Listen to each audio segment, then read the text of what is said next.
Hi, my name is W.B. Gunter. Today I will be reading from the book entitled Aha, Impulsations Between the Tea Gallery and the Sweet Dreams Cafe.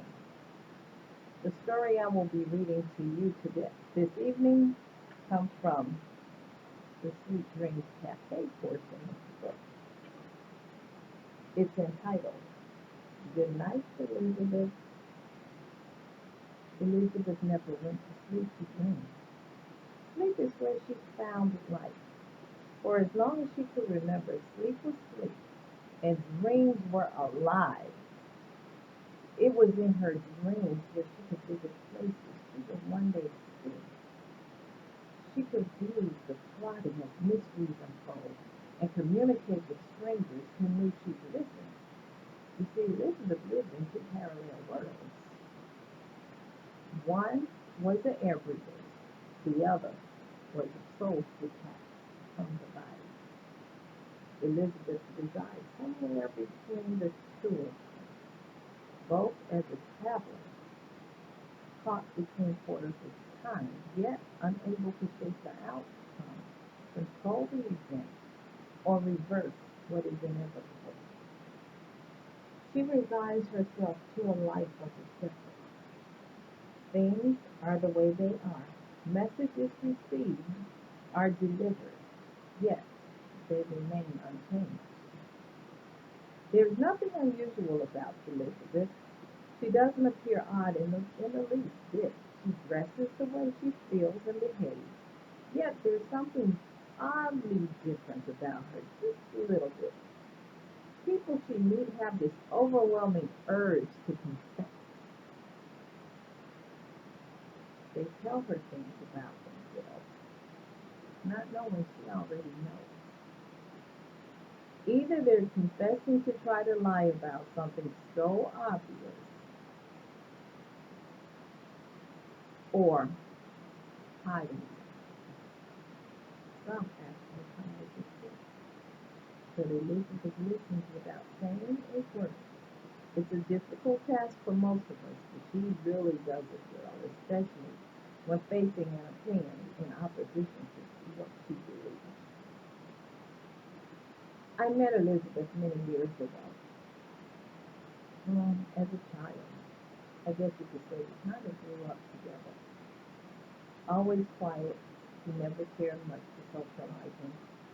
Noise always seemed to bother her, especially the noise she heard when everything else in the house was silent. There weren't many things that seemed to frighten her. She just didn't care too much for total darkness. In a drafty bedroom was this big wrought iron bed raised high off of the floor. The highboy chest of drawers contained more than ample space for her belongings. At the foot of the bed was a rocking chair that had been erected by her grandmother, who once occupied this space. Elizabeth now claimed that space. On the nightstand are an old leather Bible, a crocheted scarf, photo album, and a single box. The quilt has aged more than 50 years, but it still wants its whole body. It's getting dark, and sleepiness is catching up with Elizabeth.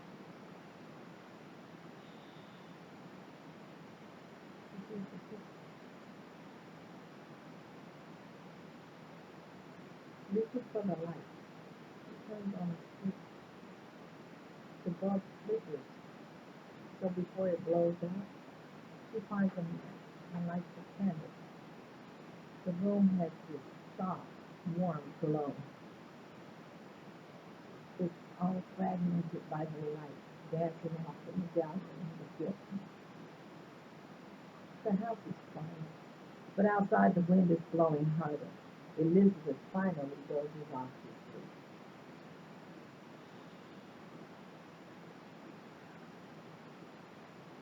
She hears the voice again. As Elizabeth's eyes peek from under the covers, she remains still. listening for another sound. They are walking her sleep.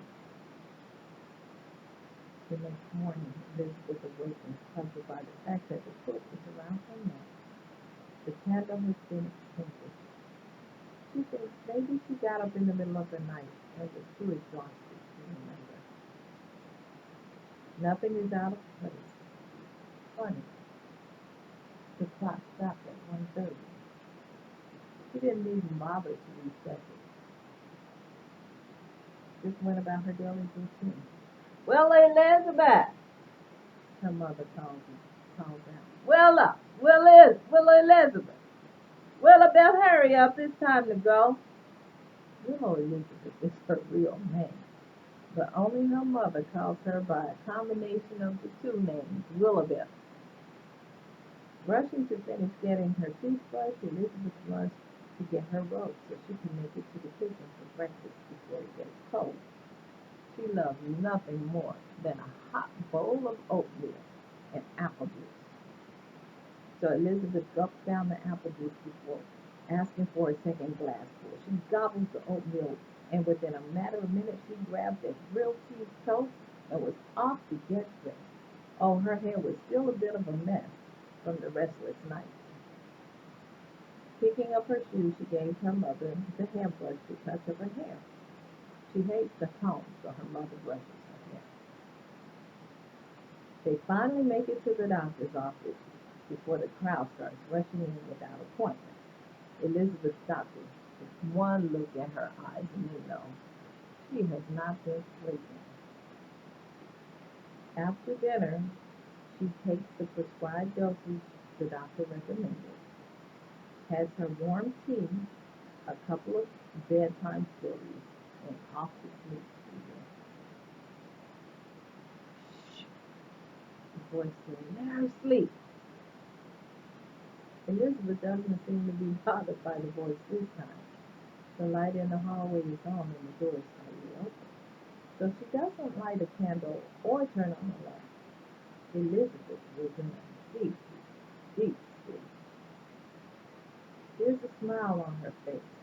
She moves out of her bed as if sleepwalking.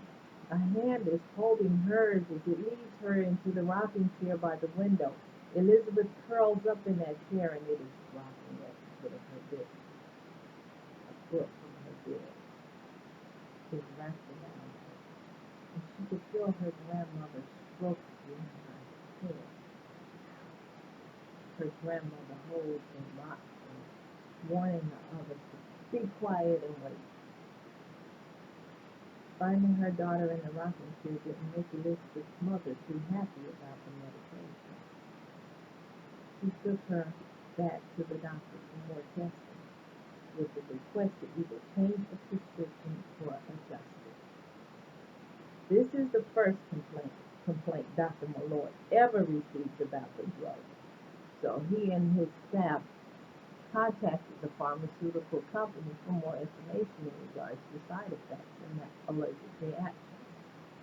Within an hour, he was back in touch with Elizabeth's parents.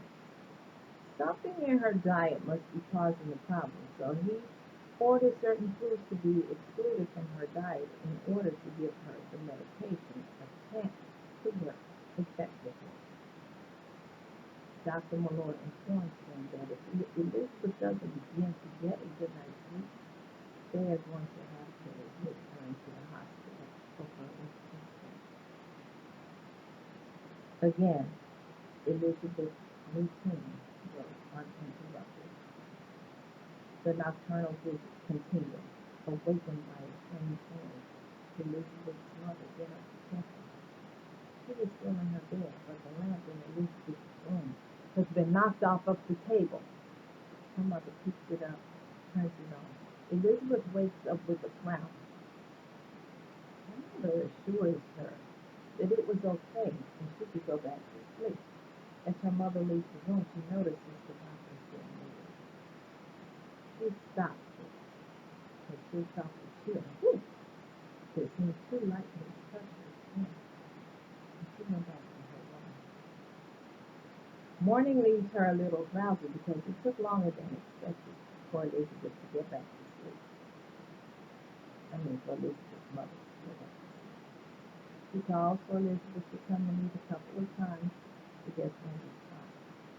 When she went into the bedroom, she found Elizabeth curled up in the rocking chair, covered with the quilt, and her hair in a tangled mess. Unable to arouse her, she took her daughter to the hospital. Her breathing is faint, blood pressure falling. She's in and out of consciousness. Elizabeth is admitted to the pediatric intensive care unit. In her dreams, she's walking on a dirt road and turns on a path between a field of corn and pine trees. Standing in the path on the dusty road was a woman, not too tall, thin-lipped, and open arms. Elizabeth's grandmother sits in Elizabeth's bedroom. She lights a candle and sits in the rocking chair until Elizabeth falls asleep. The clock remains unset, and she's covered with a blanket in the morning when she awakens. After coming out of surgery, I was down the hall in another, trying to go home. I teach, she said. The bed in the children's ward had rails that resembled the bars of the cage.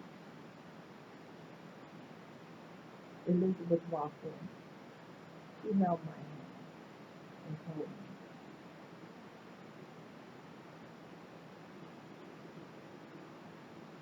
"It will be okay. Soon." She reached through the bars of the bed, pulled the covers up over me, and she sat. Elizabeth was there 3 days later, but she always kept her promise. Somewhere in a room, there is a faintly touching of the skin. At the foot of the bed, a rocking chair remains, occupied by Elizabeth.